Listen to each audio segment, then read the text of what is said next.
andata all'Arzachena il derby con la Nurese, giocato al Froghieri davanti al pubblico delle grandi occasioni, un 3-1 che consente agli smeraldini di continuare la loro corsa in vetta alla classifica. Per la Nurese invece finiscono le speranze di arrivare ai play-off. Una giornata amara culminata con l'esonero del tecnico verde-azzurro Marco Mariotti, annunciato a fine gara dal presidente Michele Artedino. La cronaca, i verdi-azzurri fanno la partita mentre l'Arzachena si limita alle ripartenze sull'asse Sanna-Branischi. Al 10° gli ospiti si devorano il gol dell'1-0 con Branischi. Peana non rinvia, la palla arriva a Sanna che al limite dell'area serve Branischi che calcia fuori alla sinistra di Frasca.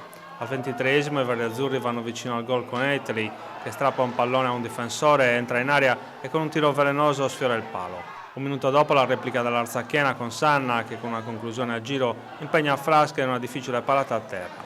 La partita non è bella ma intensa, con le due squadre che lottano consce dell'importanza della posta in palio. Al 28° Molino si invola verso l'area ma viene atterrato da Petrone. Nel calcio piazzato si incarica il fantasista verde-azzurro che costringe Ruzzitu alla deviazione coi pugni. L'Arzachena passa in vantaggio inaspettatamente al 43° con Sanna che su corner insacca e mischia.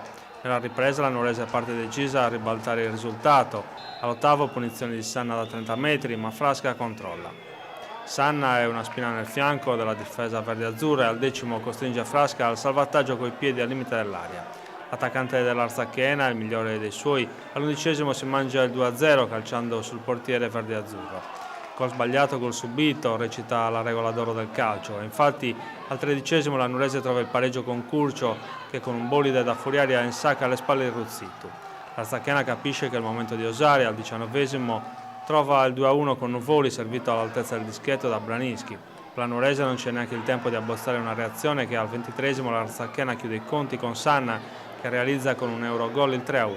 L'Arzachena potrebbe anche servire il poker se al 25° Carta non avesse respinto sulla linea un tiro di Branischi.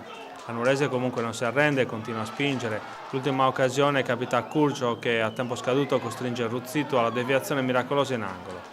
La gara finisce qui con l'Arzachena che festeggia la vittoria che vale il primo posto e la Nurese che si congeda dal proprio pubblico con una sconfitta che significa dare l'addio ai play-off.